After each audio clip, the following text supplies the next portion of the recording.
तो हिंदुस्तान इस टाइम क्या पावर बन चुका हुआ है कि उसने 300 बिलियन डॉलर को रिजेक्ट कर दिया। यार क्या बात है यार। भारत ने ग्लोबल साउथ के लिए सालाना 300 अरब अमेरिकी डॉलर के जलवायु वित्त पैकेज को खारिज कर दिया है। भारत का ये कदम कई देशों को झटका देने जैसा है। इंडिया कहता है कि नहीं, हम ये 300 बिलियन डॉलर की डील जो कि 2035 तक दी जा रही है फॉर द ग्लोबल साउथ, हम इसको रिजेक्ट करते हैं। ये एक यूएन क्लाइमेट कॉन्फ्रेंस जो है जो अभी बाकू अजरबैजान के अंदर हुई है, वहां पे बात हुई है। भारत अकेला देश है जिसने ये साहस दिखाया है। ग्लोबल साउथ का संदर्भ दुनिया के कमजोर या विकासशील देशों के लिए दिया जाता है। इंडिया के अंदर 1 लाख करोड़पति पैदा हुआ है 3 सालों के अंदर। बड़ी बात है कि हिंदुस्तान ने इतनी बड़ी रकम, इतनी बड़ी दौलत, इतने ज्यादा डॉलर, 300 बिलियन डॉलर होते हैं, उसे रिजेक्ट कर दिया है। उसे बिल्कुल रिजेक्ट कर दिया। उन्होंने कहा जी इसे अगर 300 बिलियन डॉलर हमें देने तो प्रॉपर एक प्रोसीजर के साथ, प्रॉपर एक तरीके के साथ जो तरीका होता है उस तरीके से हमें दें। इस तरीके से हमें 300 बिलियन डॉलर आपके नहीं चाहिए। So India is basically asking for 1.3 trillion dollar for the global south. और ये वो कह रहे हैं कि वो हम पिछले कितने सालों से कह रहे हैं कि ये पैसा, कम से कम 3 सालों से इंडिया कह रहा है। पाकिस्तान ये बात क्यों नहीं कर रहा? पाकिस्तान ने इस मसले को क्यों नहीं उस तरह उठाया कि इतना पैसा चाहिए? बेकारी को कौन पूछता है? वहीं नाइजीरिया ने भारत का समर्थन करते हुए कहा कि 300 अरब अमेरिकी डॉलर का जलवायु वित्त पैकेज एक मजाक है। मलावी और बोलीविया ने भी भारत का समर्थन किया है। बड़ी से बड़े इस वक्त दुनिया के अमीर आदमियों में, दुनिया के जो बड़े अमीर आदमी है उसमें भारतीयों का नाम आता है। भारत दुनिया की 5वीं बड़ी इकॉनमी बन गया है। हम आज भी इस चीज़ से बाहर नहीं आ रहे। हम कटोरा लेके फिर रहे हैं पूरी दुनिया में। अल्लाह के नाम पे कुछ दे दे बाबा, अल्लाह के नाम पे कुछ भगवान के नाम पे दे बाबा।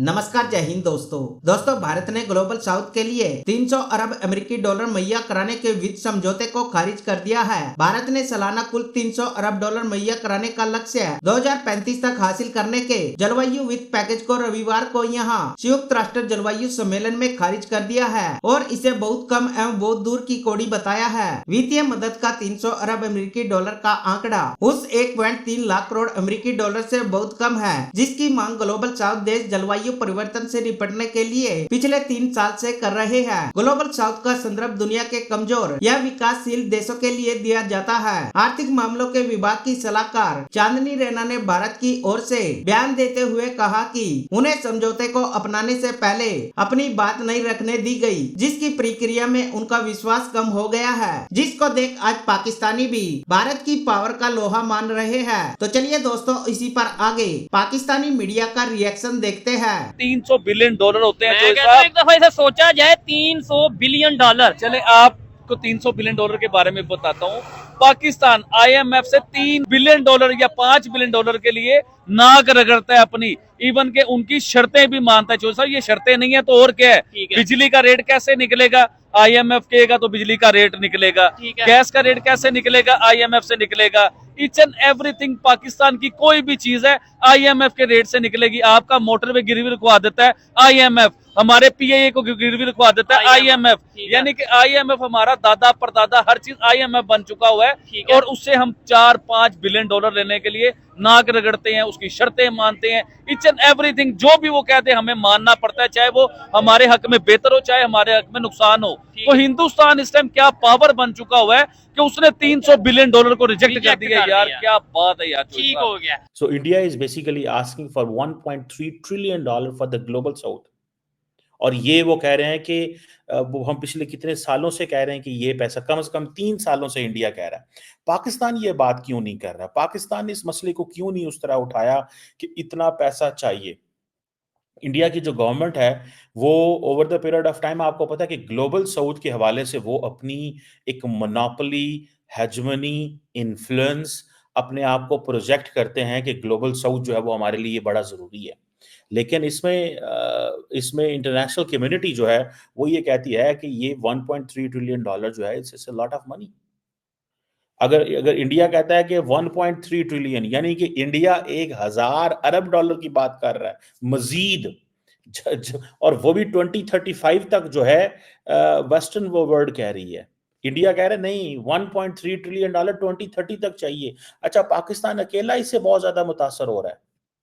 Pakistan itself is getting affected by this environmental challenges के साथ।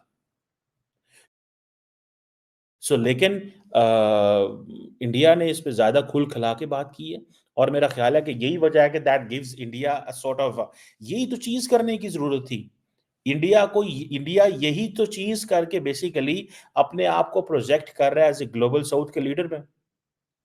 और ये जो क्लाइमेट चेंज है, इसको आपको पता है कि वेस्टर्न वर्ल्ड जो है इसमें, अभी फॉर एग्जांपल आप डोनाल्ड ट्रंप को देखें, Donald Trump still consider this as a hoax. वो कहते हैं इसकी तो है ही कोई नहीं है।